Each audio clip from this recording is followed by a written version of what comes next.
Jawaharlal Nehru institute of medical science hospital Manipur में situated है। बहुत सालों से यह hospital essential medical services public को प्रोवाइड करता आया है। पर इस हॉस्पिटल के बारे में बहुत सी अफवाहें हैं जो अब धीरे धीरे बढ़ती ही जा रही हैं। और इन अफवाहों की माने तो ये जगह हॉन्टेड है। कहा जाता है कि यहाँ गायनाकोलॉजी डिपार्टमेंट और उसके पास वाले वॉशरूम्स और कॉरिडोर रात के समय में सेफ नहीं है। ऐसी ही एक रात को नर्स अनंता, जिसने JNIMS हॉस्पिटल हाल ही में ज्वाइन करा था, रात को गायनाकोलॉजी डिपार्टमेंट में एक पेशेंट को अटेंड कर रही थी कि तभी अचानक से उसे कॉरिडोर में किसी के रोने की आवाज आई। उसने सोचा कि इतनी रात को कौन रो रहा है, तो वो कॉरिडोर में जाकर चेक करने लगी। उसे कॉरिडोर में भी रोने की आवाज तो आ रही थी, लेकिन उसे कोई दिख नहीं रहा था। उसे ये सब बहुत अजीब लगा, तो वो कॉरिडोर में इस आवाज की ओर बढ़ने लगी। वो कॉरिडोर के एंड तक पहुंच गई, लेकिन पूरे कॉरिडोर में किसी इंसान का कोई नामो निशान नहीं था। अनंता घबराने लगी थी क्योंकि आवाज और तेज होती जा रही थी और वहां कोई भी नहीं था। अनंता डर से वापस पेशेंट रूम में जाने लगी और जैसे ही वो वापस जाने के लिए मुड़ी, उसको अपने पीछे किसी के होने का एहसास हुआ। उसे लगा जैसे उसके पीछे कोई खड़ा है, लेकिन इससे पहले अनंता कुछ कर पाती, अचानक से उस कॉरिडोर की लाइट्स फ्लिकर होने लगी और उसके अगले ही सेकंड वो फ्लिकर होना बंद हो गई। अनंता को एहसास होने लगा कुछ तो जरूर कुछ अननेचुरल हो रहा है। रोने की आवाज बढ़ती गई और जैसे ही अनंता ने पीछे मुड़कर देखा तो एक औरत पेशेंट के कपड़ों में वहां जमीन पर दीवार की तरफ मुड़कर बैठी हुई दीवार को रोते रोते स्क्रैच कर रही थी। वो बार बार बस यही बोल रही थी, मेरे साथ गलत हुआ मेरे साथ। ये देखकर अनंता एकदम सुन्न पड़ गई थी, जैसे अनंता की बॉडी ही फ्रीज हो गई हो। अनंता को समझ नहीं आ रहा था कि अचानक से उसके साथ ऐसा क्या हो रहा है और उसके सामने वो लेडी पेशेंट कौन है और ऐसे क्यों बिहेव कर रही है। अनंता ने उस पेशेंट के करीब जाने का सोचा और तब अनंता ने देखा कि उस औरत के शरीर के नीचे का हिस्सा खून से लथपथ था। जैसे ही वो औरत अनंता की तरफ मुड़ी, अनंता के होश उड़ गए। उस औरत के हाथ में एक मरा हुआ बच्चा था और वो उस बच्चे को लेकर अनंता की तरफ ही चलते हुए आ रही थी। पूरे कॉरिडोर की लाइट्स दोबारा फ्लिकर करने लगी। वो औरत आगे बढ़ते हुए बार बार यही बोले जा रही थी, मेरे साथ गलत हुआ, तुम सबने ये अच्छा नहीं किया, तुमने मुझे मार डाला। अनंता बहुत डर चुकी थी और वो अपनी बॉडी को मूव ही नहीं कर पा रही थी। सामने से आ रही उस खून से लथपथ औरत की आंखों में इतना गुस्सा था कि अनंता का दिमाग चलना बिल्कुल बंद हो गया था। अनंता ने बहुत हिम्मत की और किसी तरह वो वहां से भागकर उस फ्लोर के वॉशरूम में जाकर छुप गई।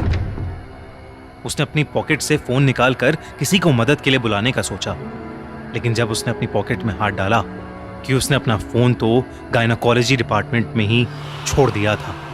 वो रात अनंता काफी देर तक अकेली ही उस वॉशरूम में डर के मारे छुपी हुई थी।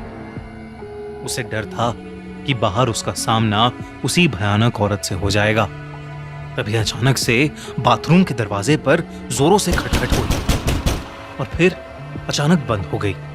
इस सब के बीच अनंता की नजर उस बाथरूम में लगे एक बड़े से शीशे पर गई और उस शीशे में उसे कुछ ऐसा दिखा जिसे देखकर अनंता कांप उठी।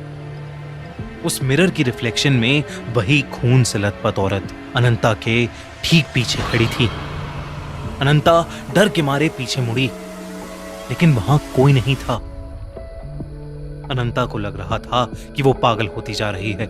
वो बस कुछ भी करके उस वार्ड से निकलना चाहती थी। वो जानती थी कि बाकी सभी नर्सें ऊपर वाले फ्लोर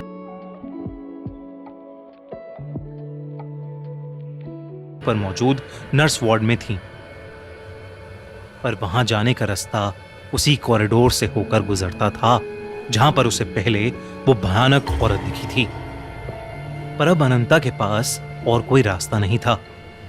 उसने डिसाइड किया कि वो सीधा दौड़ती हुई ऊपर वाले फ्लोर पर चली जाएगी और बिना कुछ सोचे अनंता ने कॉरिडोर की तरफ दौड़ लगाई और भागते हुए उसका पैर किसी चीज से टकराया और वो नीचे गिर गई। जब उसने देखा कि वो किस चीज से टकराई तो उसका पूरा शरीर सफेद पड़ गया।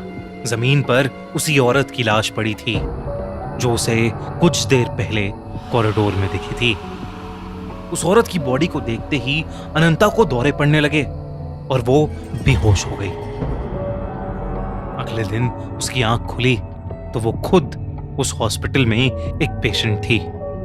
उसे ड्रिप लगी थी और कई नर्सेज उसके आसपास बैठी थीं। अनंता ने सभी को अपने साथ हुआ हादसा बताया पर किसी को उसके ऊपर विश्वास नहीं हुआ। सबने उसे कहा कि वो अपनी जॉब के चलते अपनी सेहत का ख्याल नहीं रखती और उसे कुछ दिनों की छुट्टी लेनी चाहिए।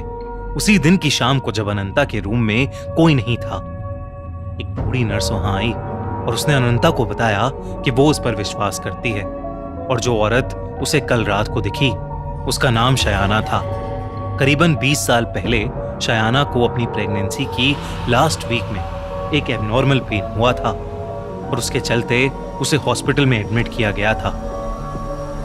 प्रेगनेंसी में कॉम्प्लिकेशंस के चलते डॉक्टर्स ने शयाना की फैमिली को बताया कि उनके बच्चे या शयाना में वो किसी एक को ही बचा सकते हैं। फैमिली ने बच्चे को बचाने का डिसाइड किया पर इस कॉम्प्लिकेटेड ऑपरेशन में शनाया और उसके बच्चे दोनों की ही मौत हो गई। पर कुछ समय बाद ही शयाना के हस्बैंड के घर में एक बहुत भयानक आग लग गई और उसका पूरा परिवार जलकर मर गया। उस दिन के बाद कई लोगों ने शयाना की आत्मा को देखा है। उसकी आत्मा इसी हॉस्पिटल के गायनेकोलॉजी डिपार्टमेंट में भटकती रहती है। ये सब सुनते ही अनंता के होश उड़ गए। उसने तुरंत अपनी नौकरी छोड़ दी, यहां तक कि उसने दूसरे हॉस्पिटल्स में नाइट शिफ्ट्स लेना भी बंद कर दिया। आपको क्या लगता है, क्या JNIMS सच में हॉन्टेड है? कैसी लगी आपको ये कहानी? हमें जरूर बताइए। और अगर आपको एक कहानी अच्छी लगी तो हमारे